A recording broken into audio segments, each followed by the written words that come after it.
do not need to suppress your needs in order to be with an avoidant partner. When it comes to being in a relationship with an avoidant, you have to figure out a way that it's 50-50. Now, with anxious attachment, if you are a glass 100% full and you view the avoidant as being 0% full when it comes to emotional capacity, in anxious attachment, what we will do is we are going to take 80% of ourselves and pour it into the avoidant, and then we're going to say, why is this still not enough?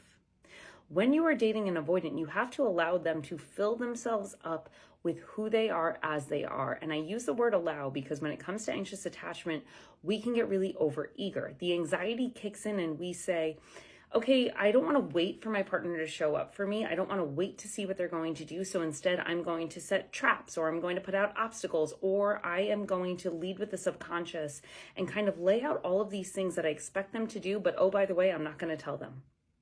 So when we do that, what we're doing is, if we started with 100, we're taking 80% of ourselves and pouring all of our energy into them.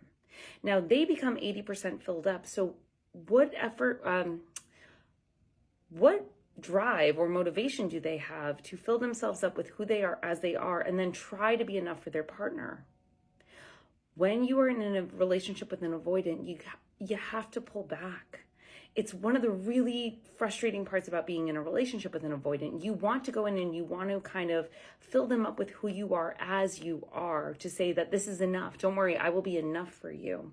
But instead, you actually want to withhold. You want to keep all of the pieces of yourself within you and then see what the avoidant does. The avoidant partner is either going to rise to the occasion, they're going to start building tools and resources and tricks in order to effectively communicate with you, or they are going to be unable to. And if they are unable to, the writing is on the wall. And that is where you say, okay, I think I'd like to step away from this relationship. But if the avoidant is trying, you are going to see it very quickly. You are going to see it in their actions. You are going to see it in the ways that they kind of mold themselves to you.